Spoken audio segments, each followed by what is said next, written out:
color you want the eyes? I usually just do the normal paint of dark. Dark? Dark. So that's what I was thinking, possibly the defined pinpoint, which gives them more sinister.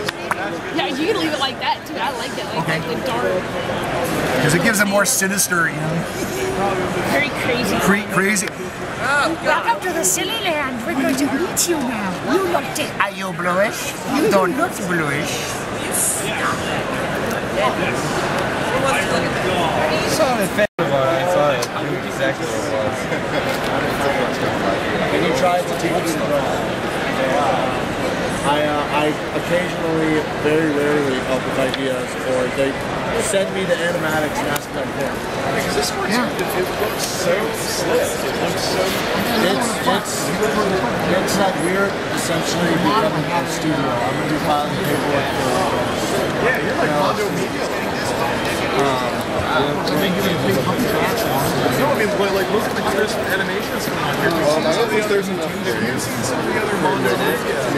Oh, wait, it's really awkward. No, actually, there's some on there, but it's actually my friend Adam. You don't know what to do. Listen to my advice. So it's, oh yeah, it's not your portion. No, it's all mine now.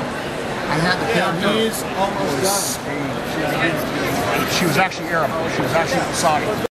Hi, my name is Rabbi Tom. I come from, well, my fan name is Rabbi Tom. My real name is Jim Grote. I come from Madison, Wisconsin. And I'm part of the old guard of furry fandom. I've been around since before it became developed in the conventions. And how do you feel about the anthrocon?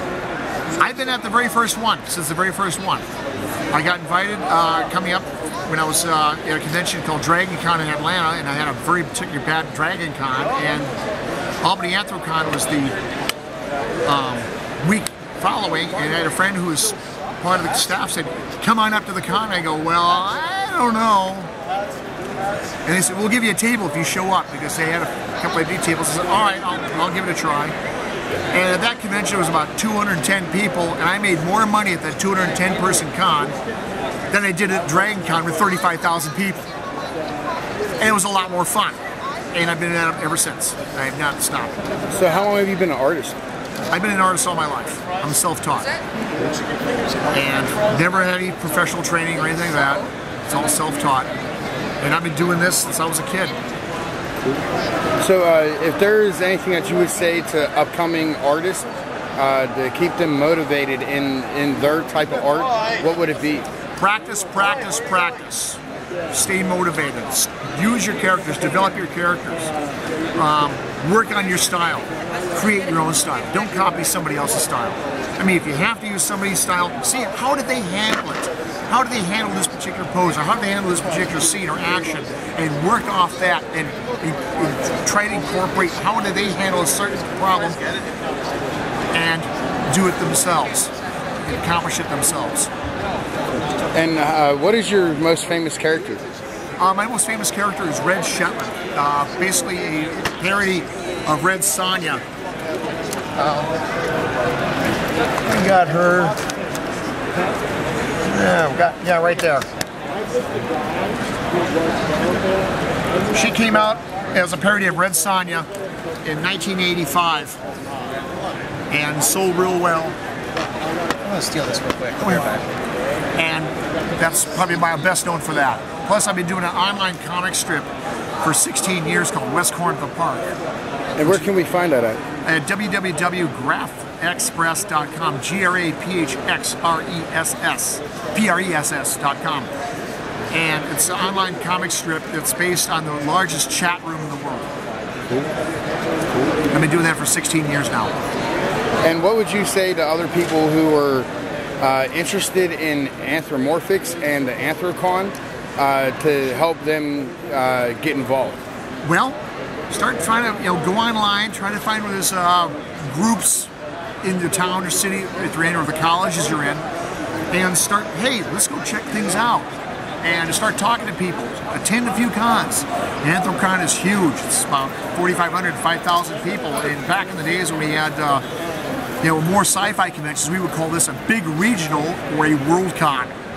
because of the number of attendees, and we're at Worldcon attendee status at this point because we have people from the international coming from all over the world coming to this. So technically, we're a Worldcon of furry fandom. So you've been here since the very first con. How do you feel about it being in Pittsburgh? I don't mind it at all. For me, it's more convenient because it's 4.5 hours closer for me.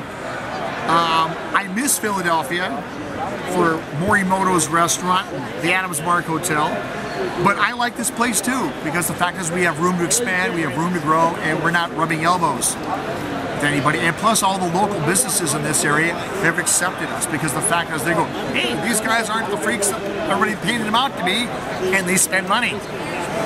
We like it because they help boost the economy. And when you feel welcome, then we're willing to come back. You know, you don't want to be ostracized. So what would you say to Pittsburghers or anyone that is here in Pittsburgh to ease their worries about anthrocon members? We're not sick deviants. We're people. We're people like anybody else. We're just another form of fan group that, you know, you got the Trekkies, you got the SCA, you got, you know, Star Trek, you got Star Wars fans. Everybody has their quirks and fantasies, and everybody has their good and bad, but, you know, unlike other fandoms, we generally are more mellow, sedated, and tend not to cause trouble. And we also have a grasping reality half the time. You know, you're going to have your extremes. Every fandom is. Even the Shriners have extremes. But Pittsburgh has been very good to us, and that's why we keep coming back.